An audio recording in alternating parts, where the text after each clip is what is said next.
ஜிவிடி 360 இன்னைக்கு பார்க்க போகிற டாபிக் பார்த்தீங்கன்னா திருக்குறளில் 8வது அதிகாரம் புறங்கூறாமை பார்க்கலாம். ஓகேங்களா? இந்த வீடியோ பிடிச்சிருந்தால் லைக் பண்ணுங்கள், சப்ஸ்கிரைப் பண்ணுங்கள், ஷேர் பண்ணுங்கள்.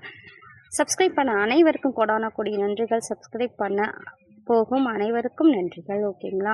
வாங்க வீடியோக்குள்ளே போகலாம். புறங்கூறாமை ஃபஸ்ட்டு திருக்குறள் பார்த்தீங்கன்னா, அறங்கூறா நல்ல செய்யினும் ஒருவன் புறங்கூறான் என்றால் இனிது. அறங்கூறா நல்ல செய்யினும் ஒருவன் புறங்கூறான் என்றால் இனிது.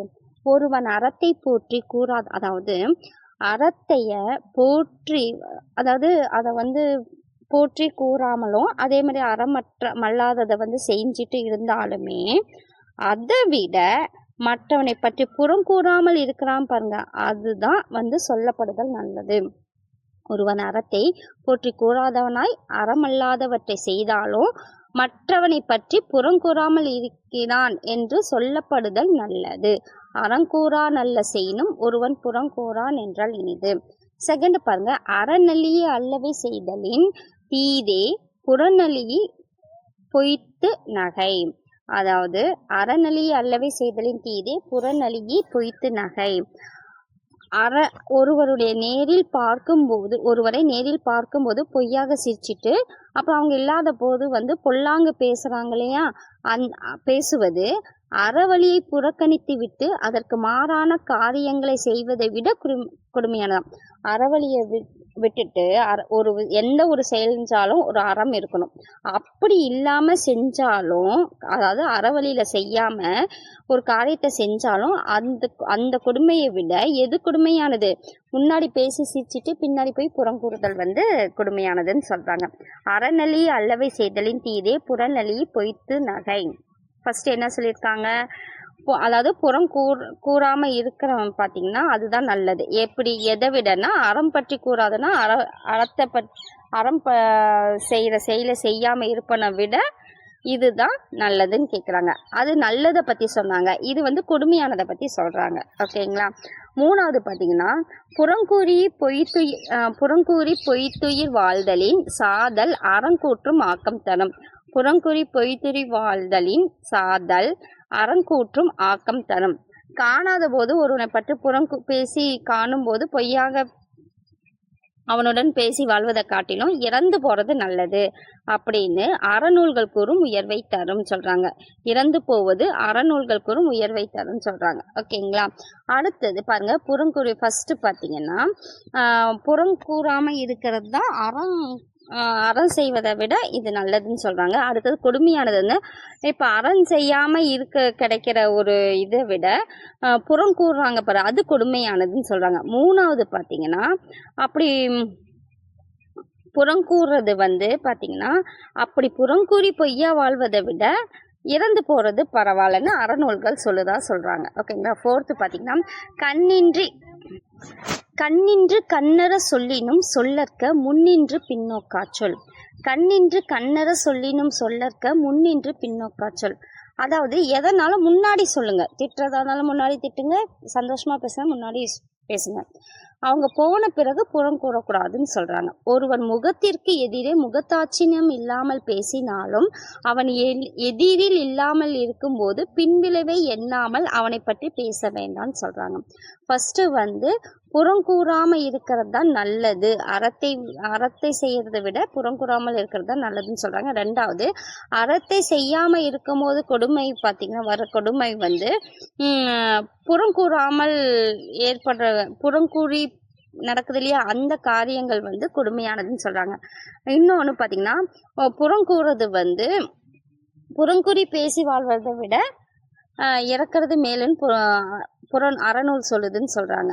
அடுத்தது, முன்னாடி எதை வேணாலும் பேசுங்க, ஆனா இல்லாத இருக்கும் போது எதையுமே பேச வேண்டாம் அப்படின்னு சொல்றாங்க. ஃபிஃப்த் பாருங்க, அறஞ்சொல்லும் நெஞ்சத்தான் நன்மை புறஞ்சொல்லும் புண்மையார் காணப்படும். அறஞ்சொல்லும் நெஞ்சத்தான் நன்மை புறஞ்சொல்லும் புண்மையார் காணப்படும். ஒருவர் பிறரை பற்றி புறம் பேசுகின்ற சிறு தன்மையை கொண்டே அவன் அறவழியில் நிற்பவன் அல்லன் என்பது தெரிந்து கொள்ளலாம். இப்ப அஞ்சாவது என்ன சொல்றாங்கன்னா, இப்போ ஒருத்தன் புறம் கூறுறாங்க அப்படின்னா அவன் அறவழியில நிற்பவன் கிடையாதுன்னு கண்டுபிடிச்சிடலான்னு சொல்றாங்க.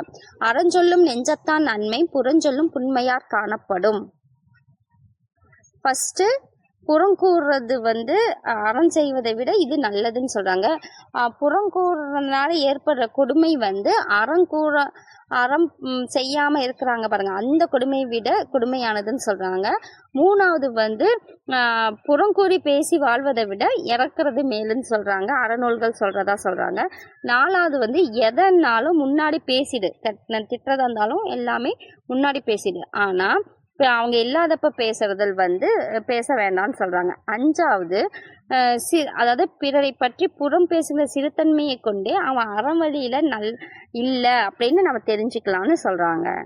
6th பார்த்தீங்கன்னா, பிறன் பழி கூறுவான் தன் பழி உள்ளம் திறன் தெரிந்து கூறப்படும். 6th பிறன் பழி கூறுவான் தன் பழி உள்ளம் திறன் தெரிந்து கூறப்படும். அடுத்தவன் குறையை அவன் இல்லாத போது எவன் கூறுகிறானோ அவன் குறை அவன் இல்லாத, அதாவது நான் வந்து இன்னொருத்தரை பற்றி பேசுகிறேன், தப்பாக பேசுகிறேன் அப்படின்னா கண்டிப்பாக என்னை பற்றி இன்னொருத்தன் பேசுவான் அப்படிங்கிறது தான் சொல்கிறாங்க. பிறன் பழி கூறுவான் தன் பழி உள்ளம் திறன் தெரிந்து கூறப்படும். 7th பாருங்க, பகச்சொல்லி கேலிப்பர் பிரிப்பர் நகச்சொல்லி நட்பாடல் தேற்றாதவர். பகச்சொல்லி கேலிப்பர் பிரிப்பர் நகச்சொல்லி நட்பால் தேற்றாதவர். மகிழ்ச்சியாக பேசி நட்பு கொள்ளுதல் நன்மை என்று தெரியாதவங்க தான் என்ன பண்ண, அதாவது மகிழ்ச்சியாக பேசி நட்பு கொள்ளுதல் வந்து நன்மை என்று தெரியாதவங்க தான் பிறர் தம்மை விட்டு விலகுமாறு பழித்து பேசி தமக்குள்ள நண்பரையும் பிரித்துறாங்க. விலகுமாறு அதாவது பிரிகிற அளவுக்கு நண்பரையும் பேசுவாங்க அப்படின்னு சொல்கிறாங்க. மகிழ்ச்சியாக பேசி நட்பு கொள்ளாமல் நன்மை, அதாவது கொள்ளுதல் நன்மை என்று மற்றவங்கிட்ட சந்தோஷமாக பேசி ஃப்ரெண்ட்ஷிப்பாக இருக்கிறது நன்மைன்னு தெரியாதவங்க தான் என்ன பண்ணுவாங்கன்னா அவங்கள பற்றி பேசி இருக்கிற நட்பையும் தொலைச்சிடுவாங்கங்கிறாங்க. அடுத்தது 8th பாருங்க, துண்ணியார் குற்றமும் தூற்றும் மரபினர் என்னைக்கோள் எய்திலார் மாட்டு. துண்ணியார் குற்றமும் தூற்றும் மரபினர் என்னைக்கோள் எய்திலார் மாட்டு. தன்னோடு நெருக்கமானவர்களின் குற்றத்தை அவர் இல்லாத போது பேசும் இயல்புடையவங்க என்ன பண்ணுறாங்க, இப்போ நம்ம பக்கத்தாலேயே க்ளோஸாக இருக்கிறவங்கள பற்றி குற்றத்தை பேசுகிற இயல்புடையவங்க அவங்க இல்லாத போது, அதாவது அயலவர் வேறவங்களை பற்றி ஏன் பேச மாட்டாங்கன்னு கேட்குறாங்க. பக்கத்தால் இருக்கிறவங்களே பற்றி பேசும்போது வெளியே வேறவங்களை பற்றி ஏன் பேச மாட்டாங்கன்னு கேட்குறது 8வது திருக்குறள். ஓகேங்களா. 9வது பார்த்தீங்கன்னா, அறநோக்கி ஆற்றுங்கொள் வையம் புறநோக்கி புன்சொல் உரையான் புரை. அறநோக்கி ஆற்றுங்கொள் வையம் புறநோக்கி புன்சொல் உரைப்பான் புரை.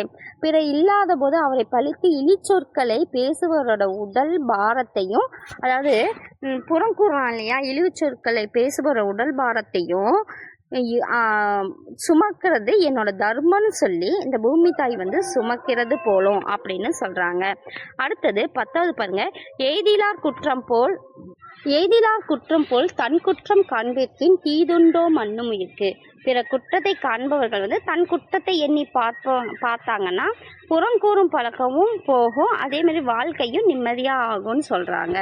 இப்போ புறங்கூறாமையில் ஃபர்ஸ்ட் என்ன சொல்கிறாங்கன்னா, புறங்கூறாமல் இருக்கிறது தான் நல்லது, அறத்தை செய்கிறத விட புறங்கூறாமல் இருக்கிறது தான் நல்லதுன்னு சொல்கிறாங்க. 2வது வந்து புறங்கூறுறதுனால ஏற்படுற கொடுமை வந்து அறம் செய்யாமல் இருப்பவர கொடுமையை விட இது கொடுமையானதுன்னு சொல்கிறாங்க. 3rd பார்த்தீங்கன்னா, இல்லாத போது புறங்கூறி வாழ்வதை விட செத்தரலாம் அப்படின்னு சொல்கிறது அறநூல்கள் சொல்லுது. 4th பார்த்தீங்கன்னா, முகத்தில் டைரக்டாக என்ன வேணாலும் பேசிடுங்க, ஆனால் இல்லாத போது பேச வேண்டாம்னு சொல்கிறாங்க. 5th வந்து ஒரு பிறரை பற்றி புறம் கூறும் சிறுத்தன்மையை கொண்ட அவன் அறவழியில் இருக்கிறானா இல்லையா அப்படின்ட்டு நம்ம கண்டுபிடிச்சலான்னு சொல்கிறாங்க. 6th பார்த்தீங்கன்னா, அடுத்தவங்க குறையே இல்லாத போது கூறுகிறான இப்போ நான் அடுத்தவனை பற்றி நான் பேசும்போது கண்டிப்பாக என்னை பற்றி இன்னொருத்தர் பேசுவாங்கன்னு சொன்னது 6th. 7th பார்த்தீங்கன்னா, மகிழ்ச்சியாக பேசி நட்பு கொள்கிற தன்மையை பற்றி தெரியாதவங்க தான் தம்மைக்கிட்ட பக்கத்தால் தம்மை விட்டு விலகுமாறு பழித்து பேசி தமக்குள்ளே இருக்க நண்பரையும் பிரிச்சிடுவாங்கன்னு சொல்கிறாங்க. 8th பார்த்தீங்கன்னா, தன்னோட நெருக்கமான குற்றத்தை அவர் இல்லாத நேரம் பேசும் இயல்புடையவங்க வந்து, அதாவது பக்கத்தால் இருக்கிறவங்க நெருக்கமானவங்களை பற்றியே நம்ம புறம் கூறினா கண்டிப்பாக மற்றவங்களை பற்றி ஏன் பேச மாட்டாங்கன்னு சொல்கிறது 8வது. 9வது பார்த்தீங்கன்னா, பிறர் இல்லாத போது அவர் பழிக்கும் இழிச்சொற்களை அதாவது மற்றவங்க இல்லாத போது புறங்குறாங்க இல்லையா, அவங்களையும் தாங்கிறது தர்மம்னு அந்த பூமி தாய் சொல்கிறதா சொல்கிறாங்க. 10வது பார்த்தீங்கன்னா, பிறர் குற்றத்தை மற்றவங்க குற்றத்தை எப்படி பார்க்குறாங்களோ அதே மாதிரி தன்னோட குற்றத்தை பார்த்தா நம்ம புறங்கூறும் பழக்கமும் போகும், வாழ்க்கையும் நிம்மதியாக இருக்குன்னு சொல்கிறாங்க. இதுதான் புறங்கூறாமைங்கிற டாப்பிக்கில் இருக்குது. ஓகேங்களா? இந்த வீடியோ பிடிச்சிருந்தால் லைக் பண்ணுங்கள், சப்ஸ்கிரைப் பண்ணுங்கள், ஷேர் பண்ணுங்கள். நெக்ஸ்ட் வீடியோவில் பார்க்கலாம். நன்றி.